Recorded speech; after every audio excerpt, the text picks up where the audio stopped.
Hi, this is Stacia, and I thought I would share a game that I played on chess.com against Zeitnot17. This is Art, a fellow blogger on chess.com, and so hopefully we'll have some, well, I'm pretty sure we're going to have some dual commentary.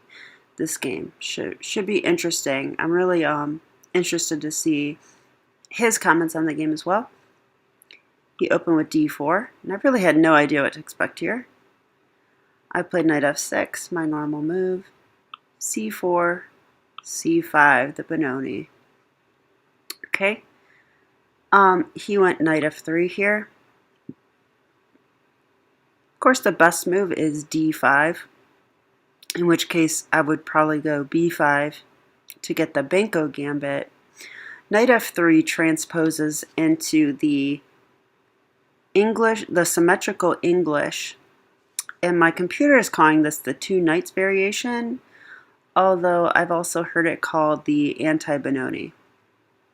And here I take, and he takes, and yeah, e5, and I've always thought this was called the Anti-Benoni, and I've actually had this position in many games, so I'm pretty familiar with this opening and the plans. Basically, black wants to get d5 in ASAP, and if black can do that,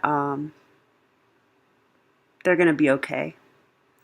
So my opponent went knight b3. Better is knight b5. It's the main line, and it threatens knight to d6. And then also the knight will be eyeing the c7 square. Knight to b3 isn't a book move, so this is the first move out of book. And I think the knight's kind of awkward here. But I couldn't tell you exactly why. Alright, so here I go d5. Because, yeah, if I don't push d5 ASAP, then I think the pawn is just backwards and weak. So by pushing d5, I gain space, I get center control, I challenge the center pawn, and it's an early pawn break, yes, but I think black's doing okay now. So white takes, as they should, I think. Yeah, now I had to decide whether I take with the knight or the queen.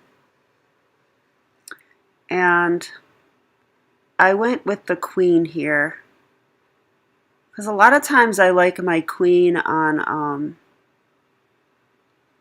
b6 or a5 in this opening, and I'm not going to a5 with the knight here, and I'm not going to b6, I don't think, because the bishop will come and hit me with tempo, and then maybe he fianchettos. So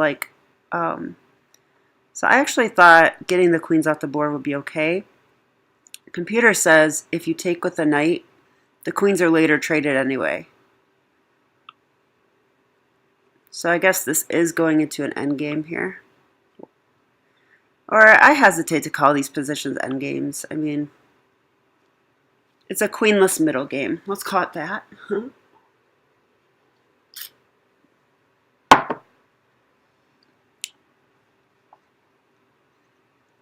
Okay, and now he goes e4. A good move. Actually, the computer points out he could also play g3 here, and this would be a really nice diagonal for the bishop. I definitely agree with that. But e4 is fine.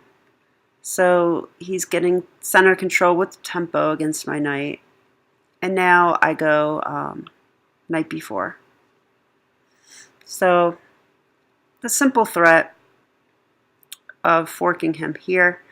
But I feel like this move forces a concession. Who either need to move the king like to d1 or move the knight to the edge of the board. He could also throw in this check. Okay, so knight a3. I like to see knights on the edge of the board. And now I think I just need to get castled. Just develop and castle. So okay, bishop e7. I don't think there's another square for the bishop, really. And he does check me. And I had to look at this ahead of time, but I think I just go knight here. And the knights are defending each other nicely. So if he takes here, I can just take back. And if he attacks the knight this way, I go here, I can castle first to unpin. So that's pretty much what happens. Bishop d2. So attacking this knight, and now I need to unpin basically. Because if this knight is hanging, right? If he takes, I can't move this knight. So I castle. It's a developing move and it unpins. So, all right. He takes here, and I can take with the knight.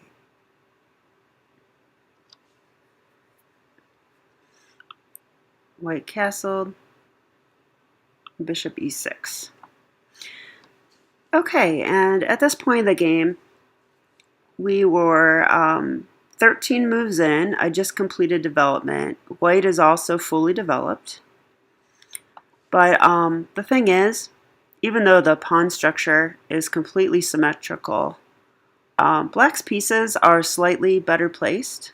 Like, I don't know about this knight here. I'm not sure about this knight here even. And black has the two bishops. So I wrote in my annotation that I thought black was probably slightly better here, and the computer agrees with that. And now my opponent made a strange move. He went knight to c1. And I didn't know why he made this move. And I still don't know why. I guess he wants to reroute the knight maybe to d3 to attack this pawn. Perhaps that was the idea. But I don't know. I think maneuvering the knight in this way is probably just too slow. And let's see what the computer likes better. It's got to be probably just moving a rook in is better. It also says bishop e3, which probably makes a square for this knight to come here instead of the back row. And the knight could come here, I guess. But yeah, white's position is just a little awkward. It's not so easy to figure out what to do. Okay, so knight c1, and I knew that wrong was kind of weird, so I wanted to figure out a way to punish this. So I came up with rook f to d8. Very natural, attacking the undefended bishop. He went bishop c3. So he's eyeing my pawn now.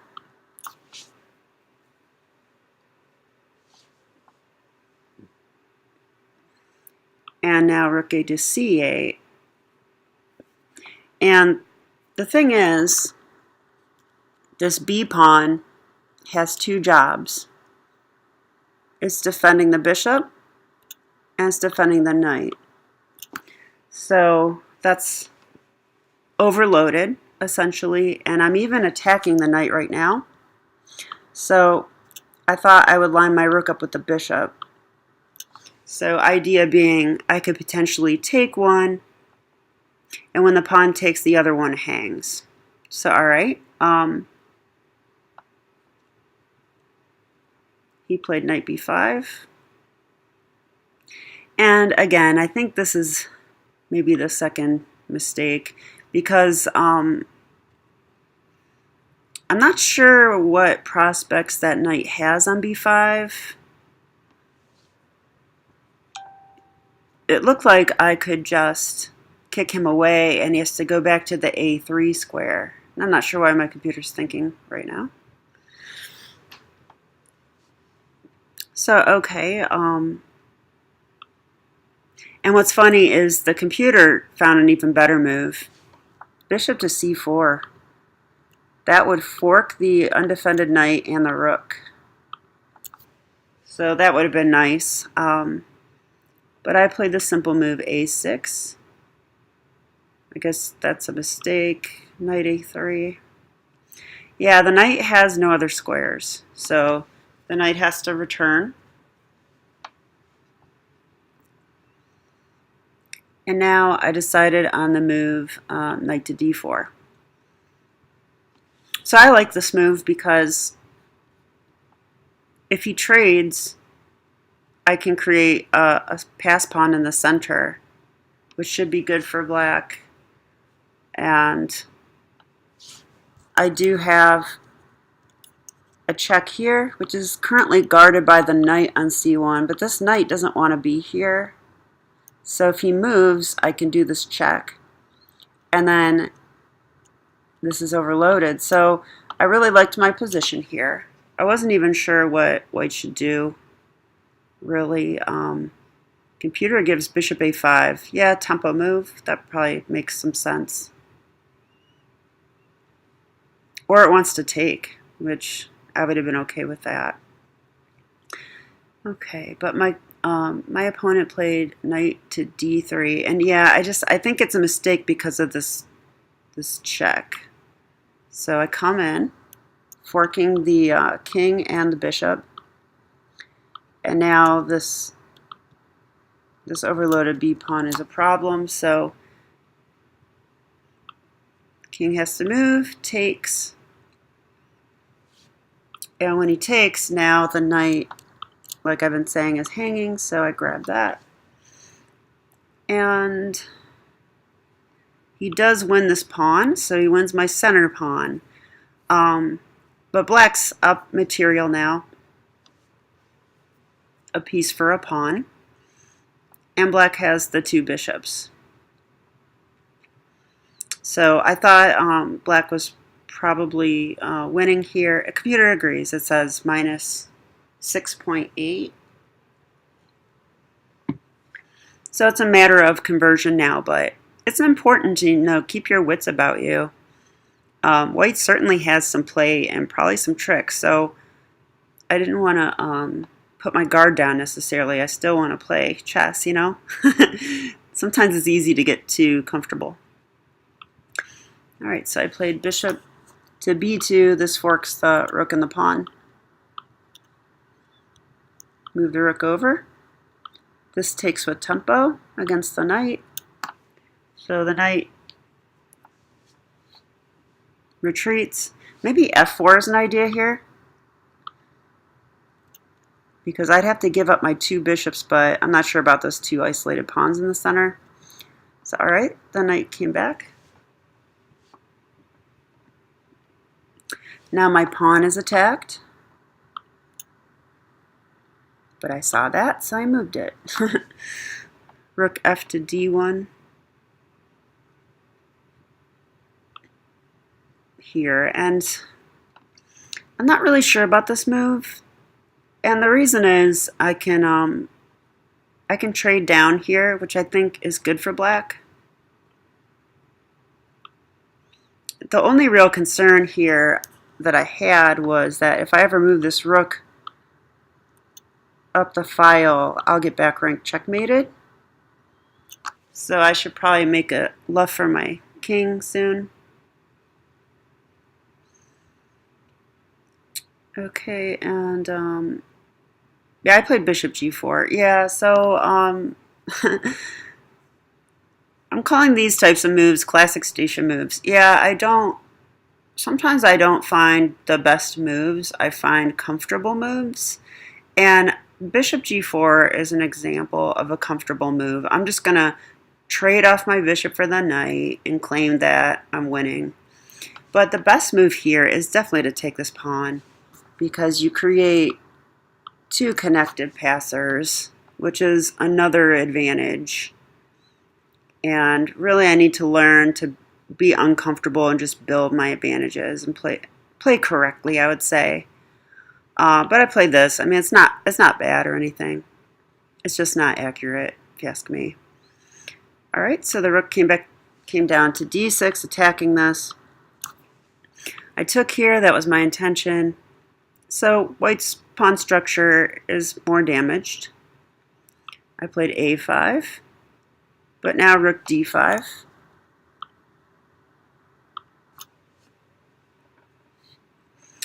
Yeah, and I was wondering if I should play rook b8 here. It looks passive to me, like the rook would rather stay on the open file and stay active, like come down to this square, the c2 square.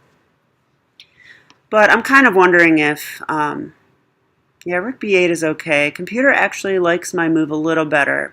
I went ahead and sacrificed this pawn. I played b4, and I let him take here.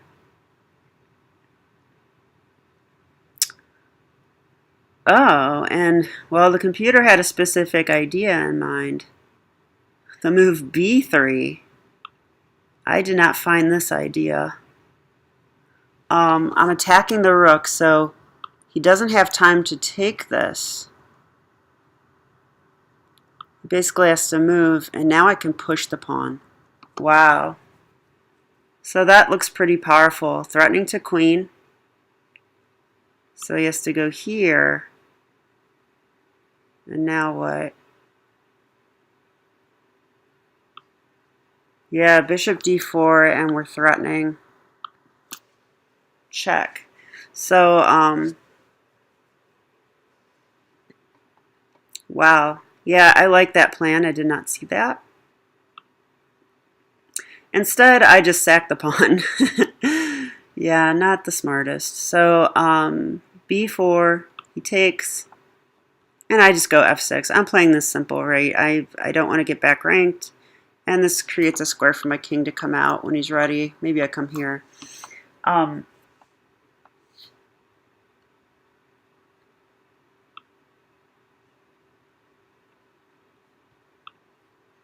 Let's see, f6.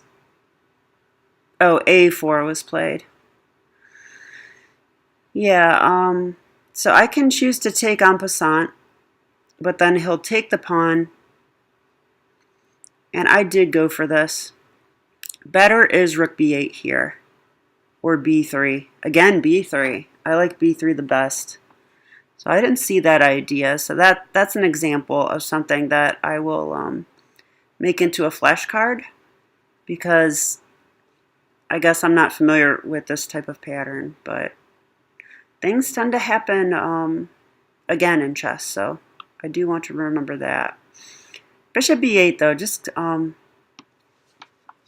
going behind this pawn, which is now a pass pawn, I like this move better. So I did not find the correct moves here. I just took. And he takes, and yeah, so my advantage is way less than it could have been here. But black's still, you know, doing well. And I'll just kind of go through the rest now. Just a matter of converting. King comes up. Okay, I want my rook active. King h3. Yeah, this wasn't so simple. Although I'm not sure why he gave me this pawn. Yeah, and king g4, and I took this pawn as well.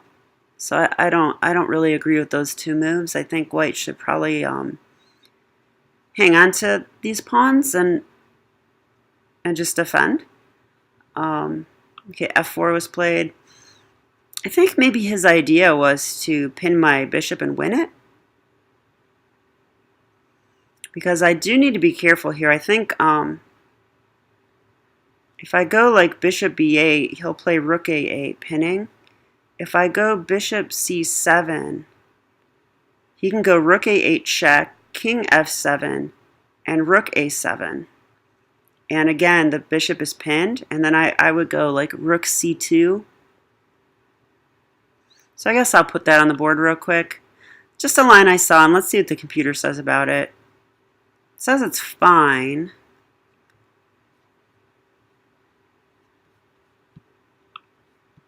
Yeah, I should check first.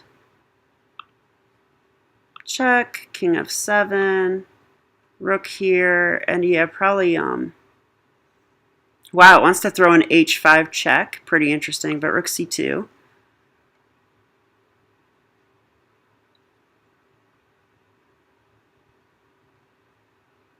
And he can play e5 or f5. Yeah, I like this move. It's just boxes out my king. Oh, and now it wants g6. g6 is fine. h5 check is fine. Okay. I'm sorry.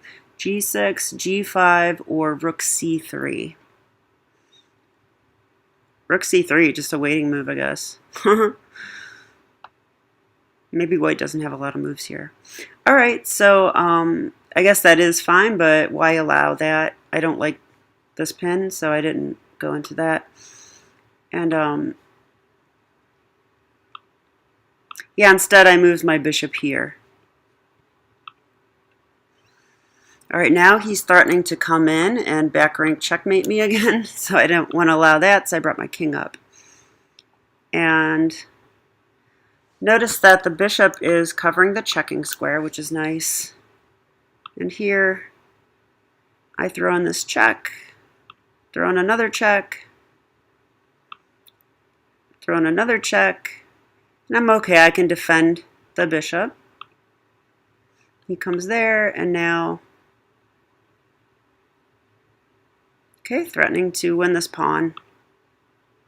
He checks, checks. I can block.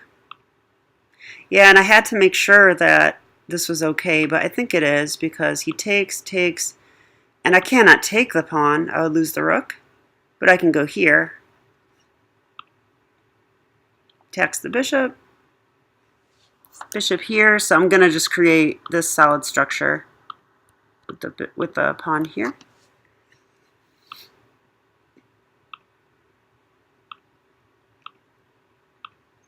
Okay, so just slowly improving. I can take the pawn now.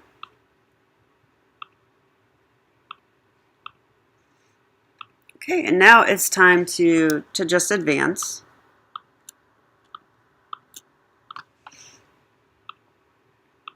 Get my king as far up as possible. Yeah, and here I feel like the king's running out of squares, so I put my king here and I'm threatening rook d1 followed by checkmate. So he's sacked. Yeah, and then of course this is winning. I don't even really need to queen. I can just checkmate with the rook. Just kind of what I do, but I never know what to do because like when the pawn's in the way, I feel nervous, so I moved it out of the way. Pawn defends the rook, and now just bring my king up. And I wanted to mate with a rook and king because I teach my kids this all the time, so I'm like, oh, maybe I should try what I teach. And this is checkmate. So I'd like to thank Art for a fun game. I feel like there is stuff to learn from this game. I could definitely improve my play here. And let's just review the critical moments of the game very quickly. I'm going to turn the computer off. Yeah, I think this opening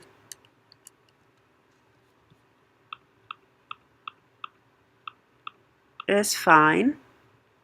The first move out of book was knight to b3. Knight to b5 is slightly better probably. I like the early d5. It opens up the game, but Black has an improved pawn structure compared to like a pawn on d6, for example. Okay, and yeah, I mean, development went well here.